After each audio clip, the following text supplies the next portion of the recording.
Hello and welcome to In the Light, Growing Your Soul with me, Anna Isabel. And my guest today is Mark Vernon, who is here to talk about spiritual intelligence. His book is called Spiritual Intelligence in 7 Steps. Hello, Mark. Hi there, Anna. Thanks very much indeed for the chance to talk. Well, I couldn't resist. There's lots of talk about emotional intelligence and not a lot about spiritual intelligence. So it just had to be.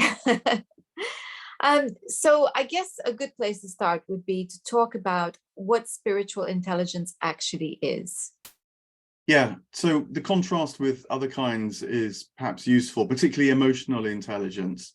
Emotional intelligence is talked about a lot, the ability to know what your feelings are, to manage them in response to others, so that you have these old qualities like temperance and a sense of the other, different points of view and so on. And spiritual intelligence is sometimes kind of wrapped up in with emotional intelligence, but I wanted to argue that it's something separate, because in a way it's not just about knowing how to navigate the ups and downs of the day, but it's about the wider sense of being itself, from which all that happens in the day arises and falls again. So it's sometimes described as the awareness of awareness, or the ground of our being. And the reason why it's worth identifying separately from emotional intelligence is that it's really spiritual intelligence that provides us with the steadiness or the stillness or the sense of silence within which everything else comes or is sounded, or it's the sort of the eternity within which time flows, or it's the steadiness within which transient things move. And the great wisdom traditions all tell us that such a thing is possible to know. And so calling that capacity our spiritual intelligence rather than our emotional intelligence seemed like I hope, a helpful thing to do. Listening to you and also reading your book, I guess there were 2 things that made me kind of think about this definition. And because I would think that spiritual intelligence is like an innate connection to something bigger, just the sense that there's more to life than meets the eye, to use that phrase. What do you feel about that? Yeah, for sure. I mean, one of my motivations for writing the book was I work as a psychotherapist, and it's immensely valuable to get to know your own soul, the immediacy of your inner life, because then you're able to see the space around it. And so something has been all preoccupying, overwhelming. That space is a really important part of healing. But it seems to me that's not the end of it, because within that space can also be known that which is more than just you, although it's intimately part of you at the same time. In a theistic tradition, that would be called the God within. Other people might call it the spirit, and distinguish that from soul, which is the more immediate sense of our animation. The word's always a bit fluid, but they're being used to try to point to that wider sense of being, which, as you say, completely sustains us, but is also much more than us. And so we can have a kind of relationship with it as well as just knowing it. So spiritual intelligence is all about that wider relationship as well. You work as a psychotherapist. I'm an analytical hypnotherapist. And I find that my clients who have what you would call spiritual intelligence, their capacity for healing is not, I wouldn't say stronger, but it's quicker. The healing process is quicker because they just have, I think, greater resources within themselves on which to draw for healing. What do you find? Yeah, I certainly think that it's not that people cease to have troubles, um, and you know, the immediacy of life is always present, but people are maybe sometimes it comes across as they have a wider story to tell about their troubles, that they know that it has some meaning beyond just the difficulty. Maybe they experience it more as a sort of felt perception, that whilst they know of life's difficulties, they also know of that which supports and contains them. So, you know, they might well speak of the love that enfolds and embraces them and all things. And so having a sort of good enough, it very often comes and goes for us, even across the course of the day, but nonetheless being able to return to that sense of the wider love, the wider holding, the divine, if that language works for people. Certainly it's going to calm panic. It's going to reduce the sense of feeling overwhelmed. It's going to provide a place of safety, you know, not so that it wipes away difficulty, but that so that it can be alongside difficulty. And I think that that's always going to have benefit. You know, it's gonna help people overcome things, partly because it can enable people to look at things better, actually. You know, so much of psychological difficulty is because we want to turn away from things and feel it's going to threaten us. So actually, strangely, it facilitates turning towards things, and then that is where change is found. That's true. And I would add also that it provides a context in which I could say tragedy unfolds, but actually a better word would be trials, a context for trials and tribulations of life, so that there's a meaning to them. And when we understand that there's a meaning, that there's something to be understood, and that there's an opportunity for growth here, however painful the experience is, then my experience is that people tend to feel less powerless and more empowered, because they can engage with the process rather than just feeling defeated by it. Yeah, no, that completely makes sense. And you know, it makes me think about the way that we talk about healing these days, which is often implicitly with the assumption that, you know, suffering's all going to go, or that trauma even is best treated by sort of removing it, dissolving it. Now, look, there is a certain side to that, because when something is overwhelming, it's not possible to you know to relate to it otherwise than terrible at times. But with a certain reduction in that comes the possibility, as you're saying, for growth. And again, you know, all the wisdom traditions in their various ways do tell us that it's more often not growth comes through suffering and difficulty.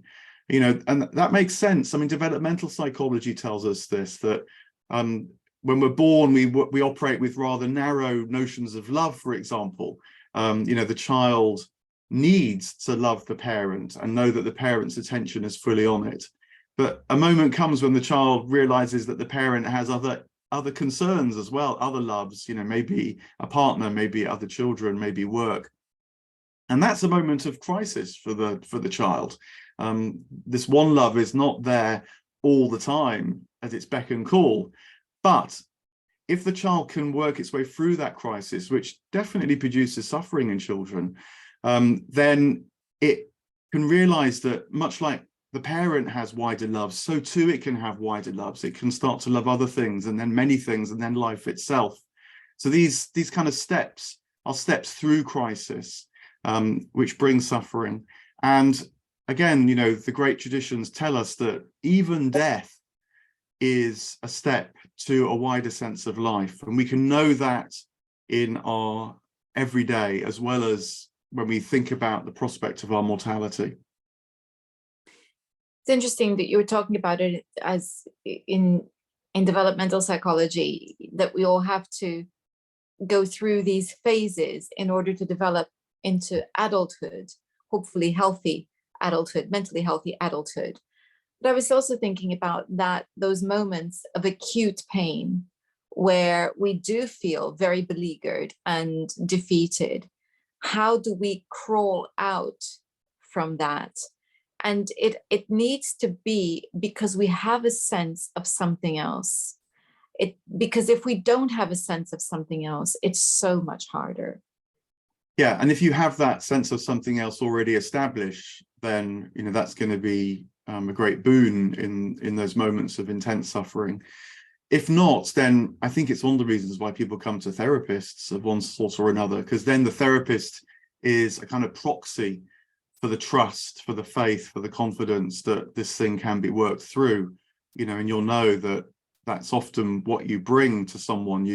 You convey that you understand the depth of what they're going through, but you also convey the sense that this can be engaged with, and that in itself can be quite relieving.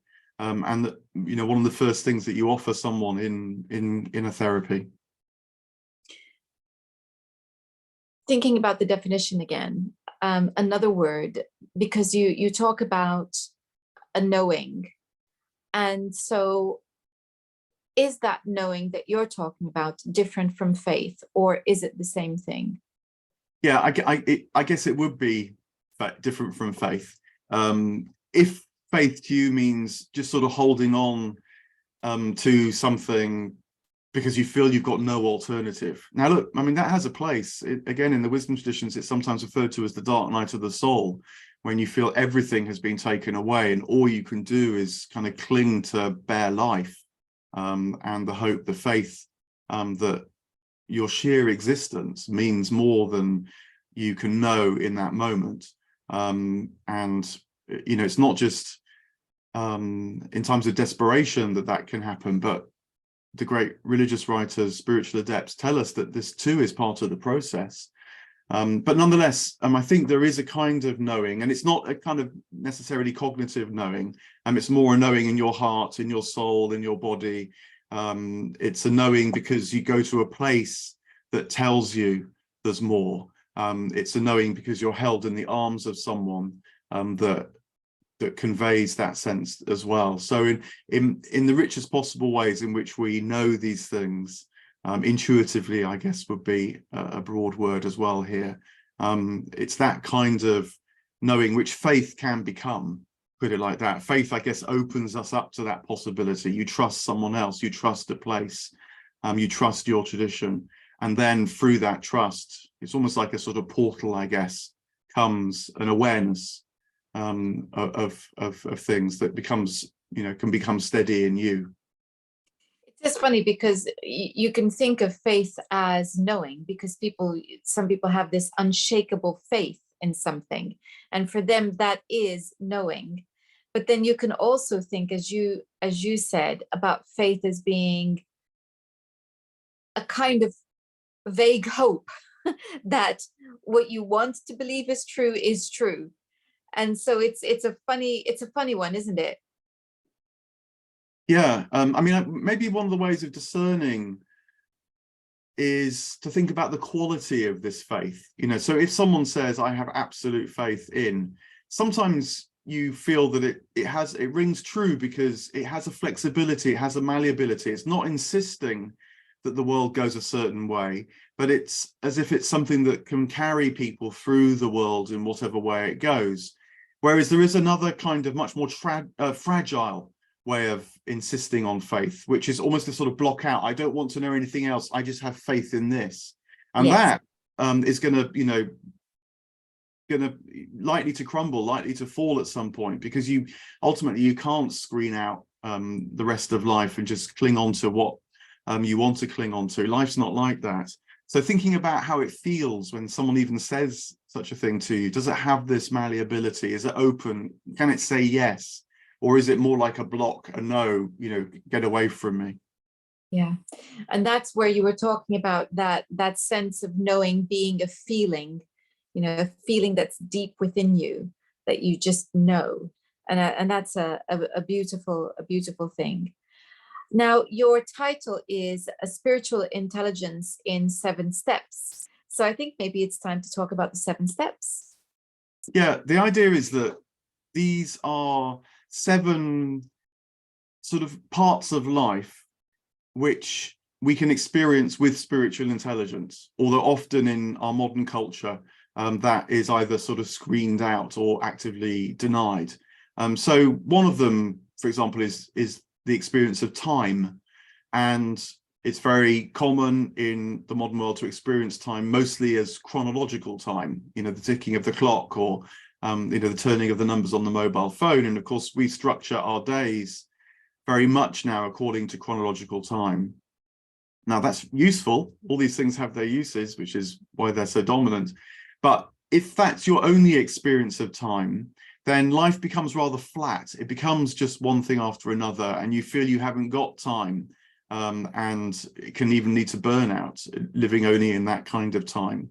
But there are other sorts of time, again, which are remembered, say, through making pilgrimages and going to a place, or the use of ritual that opens up a period of time that has more what you might call chirological qualities. There's this other Greek word, chronos is one Greek word for time, meaning clock time, but kairos is another Greek word for time, which means revelatory time. It's the kind of present moment that opens up to more. And so having the spiritual intelligence, first of all, to know that time can be experienced in this way, but then also building your day or your week or your month, at least periodically, to have access to this other kind of time. Again, I think actually therapy can be like this. The therapist's hour certainly begins and ends at a certain point on the clock, but within that hour, it's a space unlike most others, in which listening is different, attention is different. You sink into yourself, you maybe recall dreams, maybe go into different kinds of consciousness, and that's revelatory. So this is using time in much more chirological ways.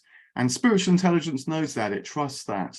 And so spiritual intelligence invites us to ensure that we have that quality of time as well. And that's quite important, because this is about the inner landscape in which there is no time. So very often with clients, they are astonished to discover that something that happened to them 30 years earlier, which they felt was done and dusted, is causing them still a great deal of grief. And they just hadn't linked the anxiety attacks that they're having with beliefs that began in a particular crisis moment. So it's that feeling that time is always, that emotions, there is no time in terms of chronology. They're just there, ever present. Other times, yes, they come out of hypnosis and they can't believe that time has 2 hours have just gone, just like that, because it feels like they've only been there for 5 minutes. So it's looking at that inner space in which there is no chronological time. And I guess if we're meditating, we experience that as well. Yeah, I mean, actually, my personal sort of encounter with this other kind of time came through my own therapy, when I realized precisely that things that happened before I could remember had an impact upon me now.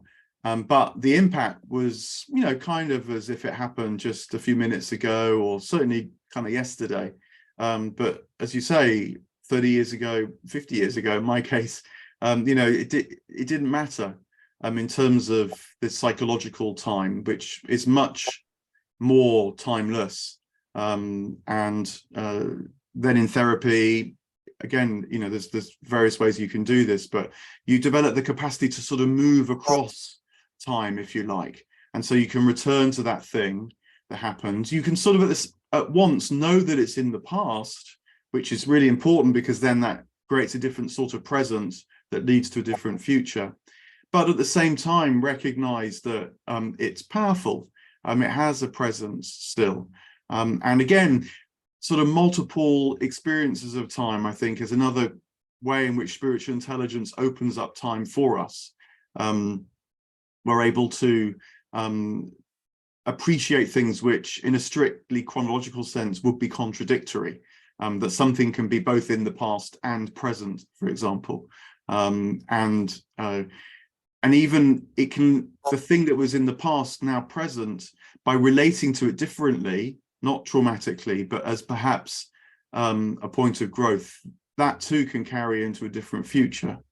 You know, as you're saying, these qualities of the inner landscape are at first it sounds quite confusing, but that's only because it's not the flat landscape which we so often assume everything is these days. So if we're talking about developing spiritual intelligence in the same way that we might look to develop other types of intelligence,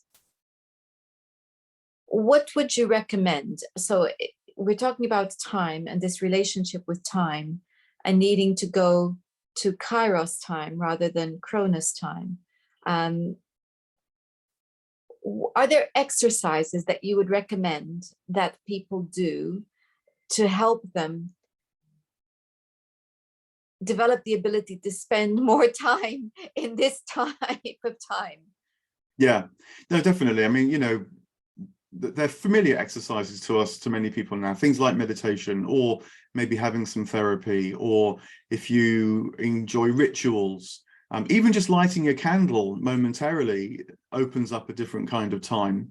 But I think all those things then can be in the service of a generally different kind of attention, just paying attention to what happens during the course of the day. And then you realize that these different experiences of time, and you know, there's the other steps as well, but just focusing on time, they come to you. And so you're able to notice that they even occur and then become aligned to them, pay attention to them, take in the experience. And then that gradually can become, you know, more and more of your life. And for the saints, for the sages, for the wise teachers, that becomes their norm. So there's the particular practices, but they're only showing up or training us to become more attentive to that which is actually going on all the time. Exactly. But yeah. And actually the key words you use there, more attentive, to help you become more attentive. And I think that's the absolute key, because, and it comes across so often in interviews I do with different people, whether they're wanting to develop the ability to communicate with plant spirits, or whether it's the ability to communicate with human spirit, whether it's the ability to communicate with animals, whatever it is, it's that ability to pay attention. And so that requires complete focus in a moment. And when, of course, when you're doing that, you're magnifying the moment. And when you're doing that, what are you doing? You're slowing down. So it's all very connected. That completely makes sense. Yeah, again, you know, it's another way in which spiritual intelligence can sort of almost move into a moment and then open it up, unfold it, and had that sort of flexibility of engagement with things, because the mind has got more in touch with a stiller place, that actually is a freer place as well. When we're watching time-lapse photography, we're watching a process speeded up. But within that, we're watching a process that we would never normally be able to watch, because let's say it's the opening of a flower. How many of us actually can sit still for long enough to watch a flower open, or not even knowing how long it takes for a flower to open? And so here you have time-lapse photography that takes the pictures of every second, and then you can see the whole process. But in a sense, that's what we're talking about. We're talking about slowing down enough to see something unfold, which we would never normally see. So it's to be able to appreciate it, we have to slow down. And then as we slow down, we see that unfolding, and it's like time-lapse photography. It's quick. And because now we're seeing the whole process and it's making sense. So it's a quite a lovely concept, I think. Yeah, you reminded me of something which every so often I like to do, which is if you've got a window through which you can see the moon in the sky at night, what you can do is move your chair so that at first the moon is sort of up against one of the bars in the window, say, or the window frame. And that just provides a reference point and enables you to see the moon actually moving. But then if you pay attention to that for a few moments, maybe 10 minutes, something like that, then when the moon's actually moved away from the window frame, you can actually start to see it moving across the sky in a way that even 15 minutes before just wasn't possible because you weren't attuned to that slowing down. Yeah, so, you know, when the sky is clear and you can see the moon through your window, line it up with the frame and then sit there for, it only takes 10 minutes and you'll start to see the moon moving. And of course, sunsets and sunrises are great for that too, because you've got the horizon and you can see the sun creeping up above the horizon or coming down to the horizon and then disappearing. So again, you're right. It's your horizon here is the point of reference. Your chair by your window is your point of reference for the moon. It is a lovely thing to do, to just allow the space in your head and in your diary to be able to observe and watch something like that. It's a lovely way of one of the steps towards developing that emotional intelligence. So what other steps are there? So yeah, the other ones, they consider, one of the ones actually we've touched on already, which is what happens in therapy. And I distinguish it between the soul, which again, these things can be defined in different ways, but for the purpose of making the point, the soul is your immediate personal inner animation.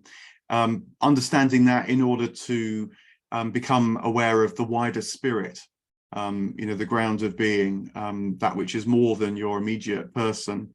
So that would be another step. Another one, it's a bit different, but I think actually is really important, is the story we tell ourselves about what it is to be human.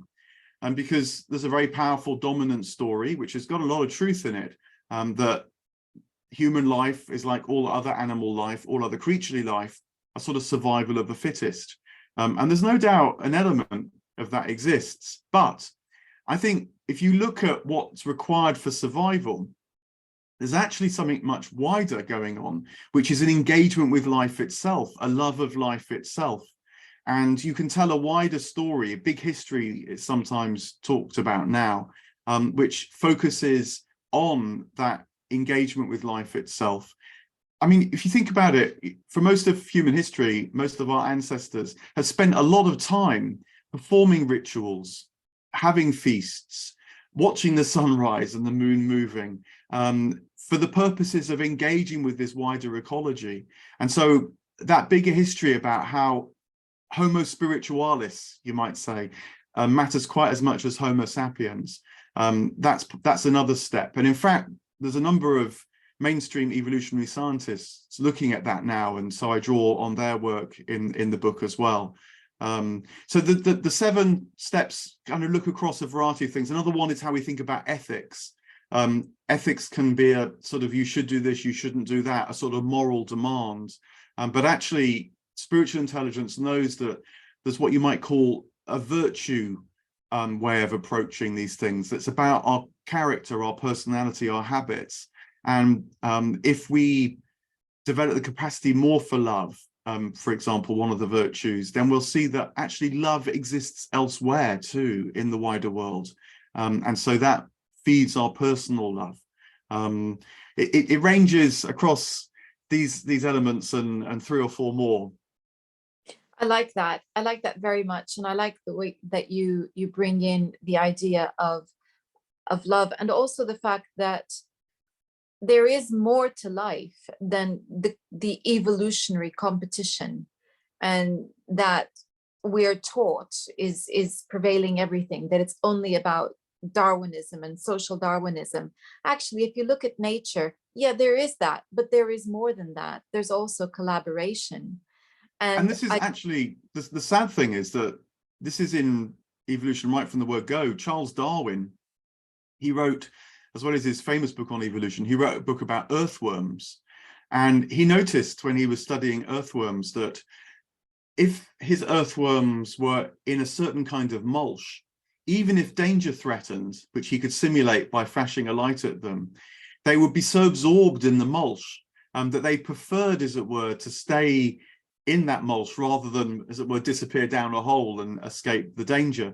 And so there's, even in earthworms, there's a sense of, it's not quite awe and wonder or delight, but maybe it's those prior things that became in us awe and wonder and delight that can be all absorbing, a flow state it might be called now. You know, this is deep, deep in our evolutionary history. And I think part of what intelligence brings is the capacity to engage with that consciously and actively. And so spiritual traditions, back through shamanic traditions, indigenous traditions, all that we can sort of discern and detect was part and parcel of the life of our ancestors. That is quite as much who we are as anything else. indeed it is. And that's why I like your book, because it makes it a wonderful case for this in a very simple and accessible way for everyone. And so the book we are discussing is Spiritual Intelligence in 7 Steps. Mark, thank you so much for joining us today. Thanks indeed for your interest, and it's a delight to share these things. Thank you. If people wanted to find out more about you, how do they do that? I have a website, of course, it's markvernon.com, and I try to keep that up to date with all sorts of things, books, discussions, podcasts, events. Yeah, so that's a good one place to go. Wonderful. I'll be putting a link to that in the description box. Thank you once again, Mark. Cheers for now. And thank you all for watching. Next time, we're going to be looking at creating communities that are offering alternative spiritual ways of life. Until next time, goodbye.